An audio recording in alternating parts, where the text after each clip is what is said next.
les va? Buenas tardes. Aquí estamos comenzando esta emisión de Los Días Contados con el esfuerzo profesional, para decirlo de algún modo, de no hablar de lo que acabo de escuchar de Federico Angelini, con el que voy a hablarlo cuando sea el momento, con él sentado allí, acerca de una serie de consideraciones que hizo, que no se trata de compartir o no compartir, se trata de si son verdad o no son verdad.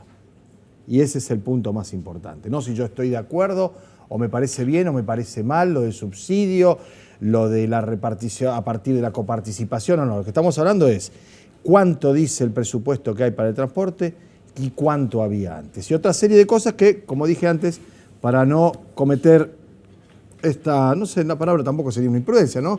Pero porque aparte la idea es invitarlo la semana esta que corre o la que viene, porque ciertamente tuvieron poco tiempo en el programa anterior y porque hay una cantidad de cosas para conversar que bien vale la pena poder hacerlo con quien va a ser candidato a gobernador o por lo menos precandidato a gobernador, y lo anunciará en 10 o 15 días, y no mucho más que eso, por el PRO en la provincia de Santa Fe.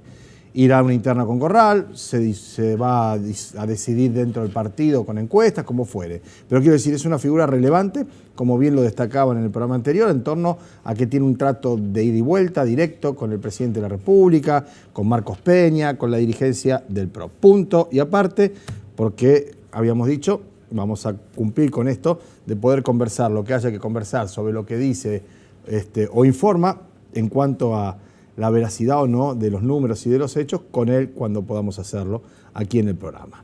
El primer tramo está referido a Brasil, como no podía ser de otra manera, no por anunciado ni previsible, un triunfo por 10 puntos, menos a lo que en algún momento se imaginó, pero suficiente, diría yo, demasiado para lo que representa Jair Bolsonaro, es, como decíamos, el tema más importante de las últimas horas. En el bloque que viene vamos a estar hablando con Daniel Guida acerca del presupuesto, de lo que se aprobó, de lo que se puede aprobar o no en la Cámara de Senadores de la Nación, teniendo en cuenta que la idea del gobierno es llevarlo al recinto para votarlo el 14 de noviembre. Faltan apenas 16 días para que eso ocurra, y cuáles serían las implicancias de una aprobación o no. Pero como decíamos, hacemos eje en Brasil inicialmente, porque el triunfo de Jair Bolsonaro representa una situación política para la región que probablemente tenga repercusión en la República Argentina, como que Brasil en inicio es el socio más importante de nuestro país y es la economía más relevante de toda la región. En ese sentido, Bolsonaro ya ha designado un ministro de Economía que dijo que el Mercosur es un elemento ideológico más que un instrumento económico. O sea, el ministro ultraliberal que va a tener Jair Bolsonaro de Economía dice que el Mercosur no va, directamente, lo va a desanimar, lo va a desactivar y que sus prioridades están puestas en otros lugares. Por ejemplo, privatización, por ejemplo, achicar el Estado, por ejemplo, volver al déficit cero o algunas metas cuyas melodías hemos escuchado también por estas latitudes. Ahora bien, Bolsonaro tiene por delante 9 meses hasta que nosotros elijamos presidente de la República, es decir, él asume el 1 de enero, ¿sí? Nosotros vamos a estar eligiendo presidente en octubre. Hay que ver cómo transcurren esos 9 meses en Brasil, en el Brasil del Bolsonaro, de 55 a favor, pero 45 en contra, de las ciudades de ricos, de blancos y de clase media que lo votaron en grandes proporciones, y con el Brasil profundo, el campesino, el del norte, el de las comunidades negras, votando mayoritariamente en contra. Habrá que ver de qué manera se desarrollan los acontecimientos, habrá que ver de qué manera se pueden alinear o no las fuerzas políticas parlamentarias que no tiene asegurado como mayoría en el Congreso el presidente electo Bolsonaro, y habrá que ver también cuál es su comportamiento ya como presidente de la República y no como un candidato, porque bien sabemos que una cosa es ser candidato, decir, hacer, moverse, hacer proselitismo, y otra cosa muy distinta es gobernar. Y vaya si lo sabemos. Por tanto, para Brasil y por Brasil y para la Argentina van a ser interesantes los próximos meses cuando asuma la presidencia Jair Bolsonaro. Por lo demás, el triunfo, la algarabía, los festejos que hemos visto en algunas de las calles de las ciudades más importantes no modifican en absoluto ni el pensamiento ni la percepción de que estamos en presencia de un hombre que es racista, que es xenófobo, que es homofóbico, que es misógino, y todo ese tipo de definiciones que son francamente inexplicables para muchos, pero evidentemente hay que encontrar la explicación para evitar la reedición de estos fenómenos a esta altura y en estos tiempos. Del otro lado, Haddad, que dijo que quería que cada brasileño fuese a votar con un libro en la mano, a lo que Bolsonaro replicó: yo quiero que cada brasileño vaya con un arma en la mano. Haddad, que ha hecho lo que ha podido, evidentemente, y que nos deja a nosotros con esa sensación de la ucronía. ¿Qué es la ucronía? Lo que pudo haber sido y no fue en la historia. ¿Qué hubiera pasado si Lula hubiera sido el candidato? Bueno, este tipo de incertidumbres, como dije antes, de ucronías, tienen un cortísimo vuelo y en términos de política son ciertamente inconducentes, ¿no? Pasó lo que pasó y había que haber hecho alguna otra cosa para que no pasara lo que pasó, y evidentemente sí. Pero ya está, eso es Brasil. Vamos a ver de qué manera rebota sobre Argentina, no ya en términos económicos nomás, no por la alianza, por la exportación, importación, sino por lo que representa políticamente un personaje de estas características en el Planalto, en el gobierno de la República Federativa del Brasil. El presidente Macri fue uno de los primeros en felicitarlo, como corresponde al protocolo. Tuvo algunas otras consideraciones acerca de la empatía que podría haber entre gobiernos para mejorar las condiciones del pueblo argentino y del pueblo de Brasil, y a la vez, bueno, su canciller ya fue girando con hechos, con declaraciones y con determinaciones hacia un acercamiento aún mayor que con cualquiera de los gobiernos precedentes. Estábamos hablando de Temer y eventualmente lo que hubiera sido el de Haddad. No sabemos cuál será el futuro de Lula, mucho no se habla de ese asunto, tampoco se conoce con certeza o precisión qué es lo que puede llegar a ocurrir. Lo que sí le decimos es que la historia de Brasil está en un punto de inflexión en donde por primera vez hay un candidato que gana sin el voto de los pobres una elección en un país de semejante envergadura y dimensión. Y esto abre una instancia realmente novedosa que veremos de qué manera se salda. Antes de irnos a la pausa, y a propósito de Brasil y a propósito del idioma, estuvo hace muchos años ya, y fue para el Congreso de la Lengua, ¿no? Y inmediatamente, poco después de ganar el Nobel de Literatura, José Saramago en Rosario. Tuvimos la chance de conversar alguna vez con él. Ganó el Nobel en el 98, se murió en el 2010, si no me equivoco, pero escribió hace 15 o 20 años con una visión, con una preclaridad absoluta, un texto muy breve que yo voy a poner en pantalla ahora para irnos a la pausa, para que ustedes lean, y si ustedes quieren yo se lo leo también, ¿no? Los fascistas del futuro no van a tener aquel estereotipo de Hitler o de Mussolini, no van a tener aquel gesto de duro militar, van a ser hombres hablando de todo aquello que la mayoría quiere oír, sobre bondad, familia, buenas costumbres, religión y ética. En esa hora va a surgir el nuevo demonio y tan pocos van a percibir que la historia se está repitiendo. José Saramago. A la pausa, cuando volvamos, Daniel Guida conversando con nosotros. Ya venimos. Bueno, doctor Guida, qué gusto.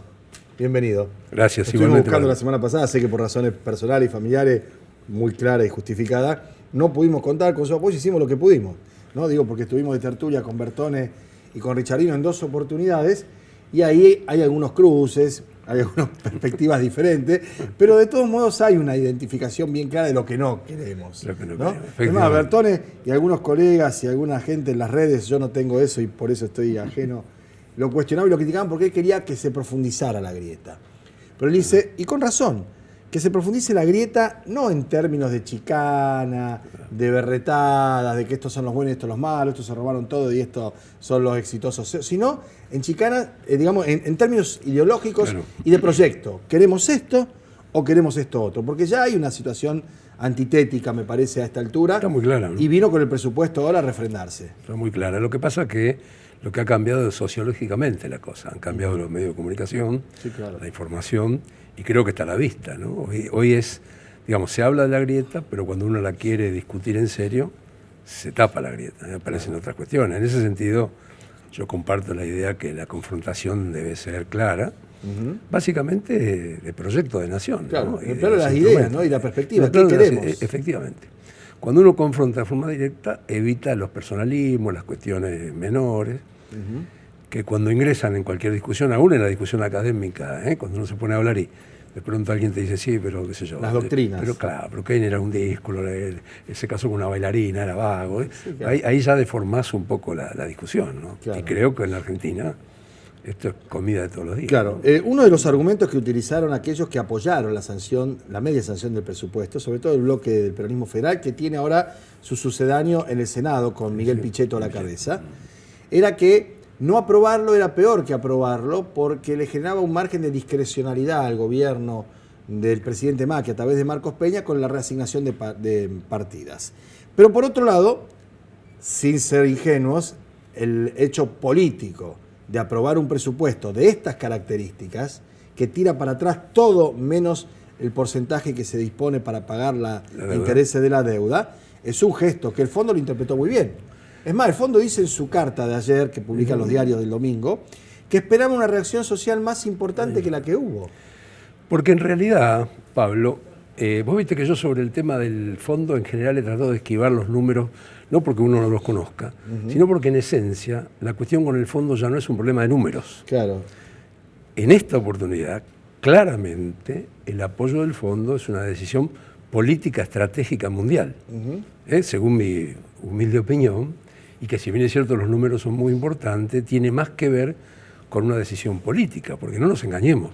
El propio fondo, internamente y hacia afuera, dice en que sus informes están inviable. diciendo que es inviable. Que la economía argentina es inviable. Es imposible. Dicen, Es como si el departamento de patrimoniales de un banco, el de riesgo de crédito y demás, le dice a la gerencia general, esto no va, y el gerente general recibe una instrucción de los accionistas del banco y le da el crédito. Esto es exactamente lo mismo.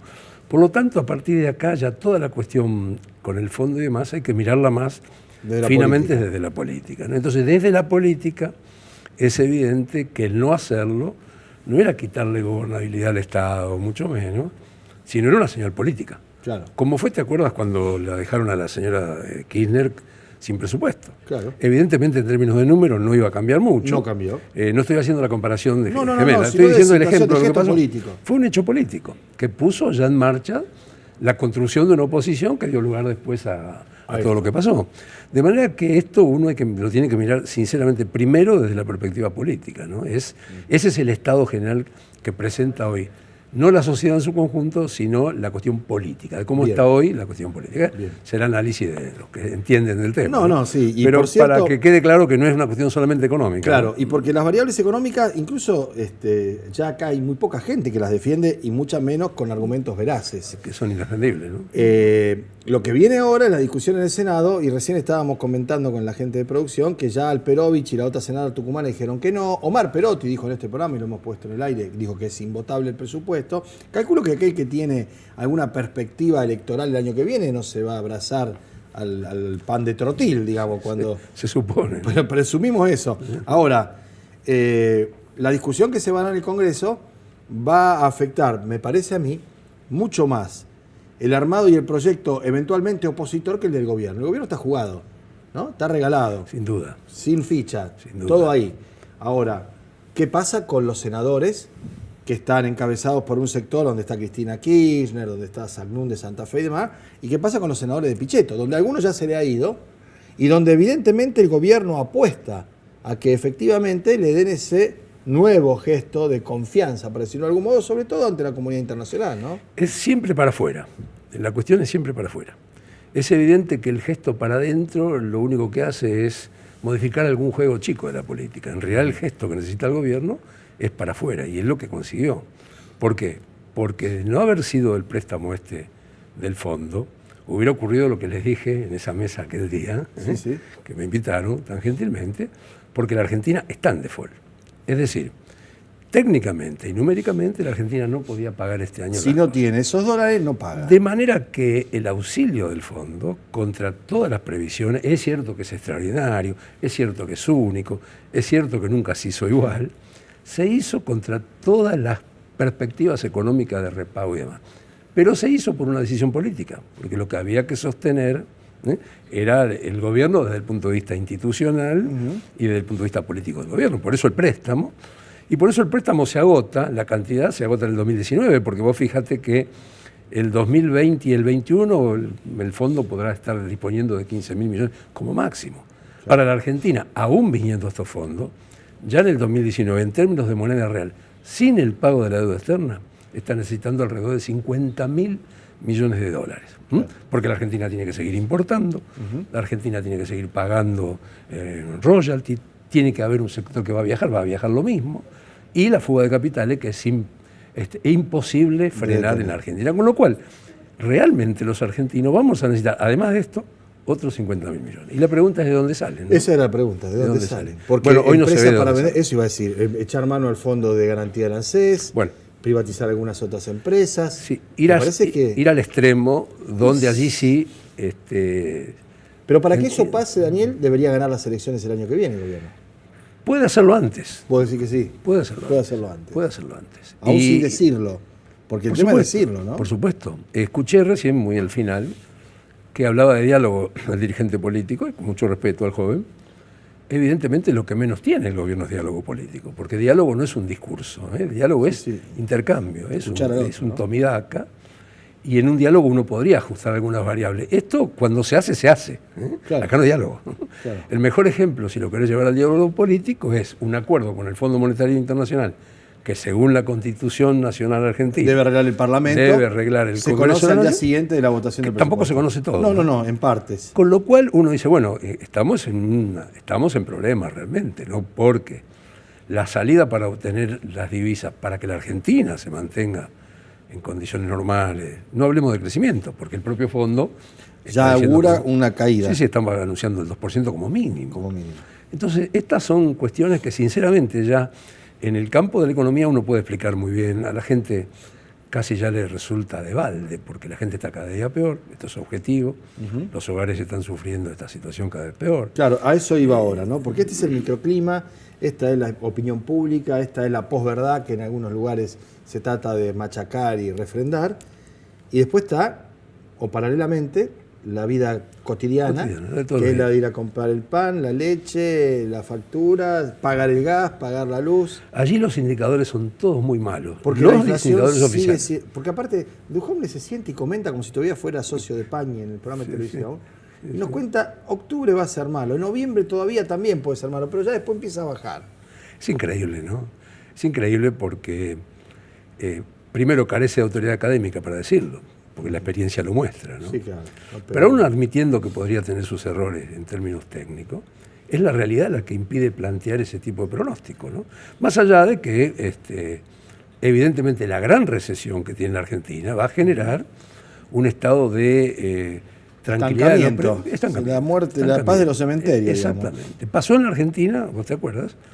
Después del 90, después de la crisis, hubo un tiempo de una estabilidad de precios enorme, pero con el 20 y pico % de desocupación, etcétera, etcétera. Ahora, me da la sensación también, Daniel, y en eso hay una importante cuota de, no sé si desidia, desinterés, es decir, por acción o por omisión, la oposición facilita mucho ese discurso, porque Duhovne dice cualquier cosa, porque han dicho cualquier cosa, y después no ocurre lo que dicen y no pasa nada. Es más, el Fondo Monetario, y yo creo que lo hace además como aquel, viste, que te moja la oreja, dice, porque la reacción social fue realmente inferior a la que esperábamos. Como diciendo, nosotros lo recagamos a cachetazo y ni siquiera nos insultaron. Una cosa así, ¿no? Sí. Efectivamente. Es que yo creo que este es uno de los problemas que tenemos, ¿no? Por un lado, cómo seguir desarrollando la movilización popular sin violencia, sin hecho. Claro, por supuesto. Pero cómo se va juntando eso con la alternativa política. Porque mira, no existe en el mundo la posibilidad de que haya movilizaciones sociales, protestas, si no hay salida política. Se gobierna por asambleas populares, sino por representantes. ¿no? El mejor ejemplo fue el 2001, ¿no es cierto? Vos podés gritar que se vayan todos. Pero cuando se va alguno, si es que se va, tiene que venir otro. Aunque vos grites eso en un momento de euforia en la calle, de bronca, cuando vas a casa te das cuenta que es imposible, ¿no? Claro. De manera que yo creo que ahí está. Si vos me preguntás qué brecha ves vos hoy en la Argentina, yo una de las verdaderas, no sé si la palabra es brecha, una de las disyuntivas es cómo vincular la realidad social, los movimientos sociales, con un proyecto, la amplitud de lo que abarca esto en términos de los movimientos sociales, porque abarca pequeños y medios empresarios, profesionales, ultrapropistas, trabajadores. No estamos hablando de los marginales. No. Estamos hablando, yo diría eso es la mayoría del pueblo argentino, sinceramente. Claro. El tema es la conducción y la canalización de eso. ¿Cómo se hace para porque Pichetto, claramente no. No, bueno. Puede ser quien estuvo antes. Digo, yo veo lo de Bolsonaro, por ejemplo, y me interesa tu opinión en ese sentido. decir, acá lo más parecido a eso, desde el punto de vista incluso hasta payasesco, es Olmedo, el diputado ese que se jacta de tener su ano intacto. Digo, esa es su virtud política, ¿no? Piensa por ahí, calculo. Pero ese hombre, ayer ya aparecía en las redes como que podía ser, y Expert, que vendría a ser una versión descafeinada o de saco y corbata de ese hombre, también empiezan a hacerse los rulos. Ahora, los sectores de la oposición, que se quedan en el molde callado. Yo destacaba días pasados lo de Kicillof, que Kicillof sale y dice y cuenta y habla porque está limpio, porque lo puede hacer. El tema es el compromiso con el pasado, con un pasado espurio de algunos dirigentes que quieren seguir estando y están a tiro de carpetazo y transan permanentemente, Daniel. Eso es porque todavía la Argentina no maduró políticamente de forma tal que permita lo que un sabio general decía referido al trabajamiento generacional, ¿no es cierto? Claro. Algo que se requiere en el mundo. Funciona en el mundo. Claro. ¿Qué significa? La posibilidad de ir relativamente cambiando, generando cambios, sustitución, mejora de la clase política, del sector político y que acompañe los movimientos sociales. ¿Cómo comparto ve el emergente de Bolsonaro? Bueno, yo lo veo muy malo para la Argentina, realmente para la Argentina. Sí, sí, claro. Tal vez no para el gobierno en algunos sectores. Lo veo como que va a estar instalado en los medios de comunicación en la Argentina. Como un paradigma. Como un paradigma. Creo que vamos a consumir más de Bolsonaro estos días que de ningún otro. Y es la nueva, digamos, la nueva estrellita, el nuevo paradigma que el poder concentrado va a jugar, porque vuelvo a insistir, Bolsonaro va a jugar un papel importante. Yo estoy pensando, Pablo, que estaba volviendo Estados Unidos a la vieja teoría de la metrópoli y la submetrópoli, que por algún tiempo estaba congelada. Es decir, la idea de que los grandes imperios que controlan áreas estratégicas mundiales, como no lo ocupan todo y estos lugares ya no son de guerra, sino son de paz, presentan conflictos, pero generan una submetrópoli, que puede generar perfectamente en democracia, en libertad y demás, un estado tipo virreinato, se entiende lo que digo, ¿no? Nadie piense que estoy diciendo un balazo. Una suerte de delegado. Una suerte de delegado imperial. Una suerte de delegado que volveríamos efectivamente a la década del 80, 70, ¿no? Claro. Con lo cual, allí es difícil la cosa, porque la posición de la Argentina con Brasil es sumamente delicada en términos económicos. Claro. Si nosotros alguna expectativa teníamos de sostener nuestro comercio exterior, de mantenerlo, y bueno, ya está. Hemos tenido el año más de 5.000 millones de dólares de déficit comercial con Brasil. Por eso cuando decías vos recién de dónde vamos a sacar los dólares, no lo esperemos en magnitud de exportación, de la cuenta producción, todo eso. Y eso es la otra, ¿no? Porque hay una estrategia en el gobierno que los números y los indicadores son tan malos ahora, que para el año que viene, que no van a ser, claro, van a compararlo y van a volver con esa historia de lo peor ya pasó. Claro. Esas comparaciones van a ser solamente utilizadas políticamente, pero en la realidad concreta no van a mover la aguja de la economía. Absolutamente. Es que no hay posibilidad. Y yo creo que cuando los funcionarios del propio Fondo Monetario intestinamente hacían así para el acuerdo, y después vino la directiva, ellos mismos, porque seamos honestos, Pablo, uno puede pensar que semejantes economistas, semejantes gabinetes, no van a conocer la economía. ¿Qué es lo que puede pasar? Por supuesto. Seríamos torpes y estos tipos del Fondo se han equivocado, ¿no? Qué torpeza intelectual, ¿no? No se han equivocado. Ellos tienen claro hacia dónde se va y que se va. Lo que pasa es que hay que respetar instrucciones de una política y una estrategia continental que va mucho más allá, sinceramente, con mucho respeto, de la decisión de una imputada como Christine Lagarde, ¿no es cierto? Es decir, si nosotros pensáramos que el destino geoestratégico de estos pueblos de la señora Lagarde, estamos liquidados. Está mucho más arriba. En ese aspecto no tengo expectativas favorables para Bolsonaro, mucho menos para el pueblo de Brasil. No creo en estos agoreros, pero sí pienso que tal vez si por Brasil hubiera pasado una experiencia política como pasó en Argentina, yo particularmente, si hubiera sido líder del PT, y esto sin hacer una crítica a Lula, por ejemplo, hubiera decidido no votar. Porque cuando hay proscripción política, lo peor que se puede hacer... Perón del 60, con Ilia, que le ganaron los votos en blanco. 22%, entre los que no podían ir, no querían ir porque no es obligatorio, y los que iban a votar en contra, no le queda más de un 25-30%. Estoy en un campo que tal vez no es el mío y no me quiero sí, equivocar. pero es todo el mismo, no hay que equivocar. Pero para que la gente medite, porque a veces uno, como ahora te van a bombardear con Bolsonaro, te vas a volver loco, ¿eh? Sí, Hasta los programas cómicos va a aparecer Bolsonaro. Sí, no van a aparecer personajes, por supuesto. Claro, porque entonces en estos términos es como que por Brasil no pasó nada, ¿eh? 50 millones de nuevos tipo de clase media no pasó nada, la pobreza. Lo que pasó es corrupción, de un tipo que se compra un departamento no sé dónde. Que no se pudo comprar que fuera de él, un triple. No se pudo, claro, que se dice un triple, que acá lo tiene cualquiera, y entonces está la cosa, ¿no? Dijo que incluso... Perdóname porque metí en esto, pero me parece que justifica. Tiene que ver con la economía. Exactamente, eso iba a decir, porque si uno busca que la cuestión pasa exclusivamente por la economía y que 2 o 3 técnicos bien formados en alguna de las universidades norteamericanas nos puede salvar, sería mucho más Bueno, sencillo, ellos lo tienen a Guedes, que es de la escuela de Chicago. Este es el de los Chicago Boys. Este es punto. Este es un Chicago Boys. Total y absoluto. Sí, absoluto, ¿no? Y la receta es la misma. Es categórica, ¿no? Además, ahora viene por lo tercero, que es lo más difícil por ahora, que el ajuste de las jubilaciones y demás, que ya en Brasil es muy distinto a la Argentina, ¿no? Claro. Él lo ha anunciado con mucha tranquilidad. Sí, y además dijo que el Mercosur era una cuestión ideológica. Y ahora, fíjate vos qué interesante que ellos van al déficit cero. ¿Qué significa? Solo aprieto al sector social, porque ellos no tienen inflación descomunal. No. Vos no podés decir que en Brasil el problema de la inflación, con todos los conflictos que han tenido, está vinculado estrictamente al déficit. Sin embargo, la directiva es déficit cero.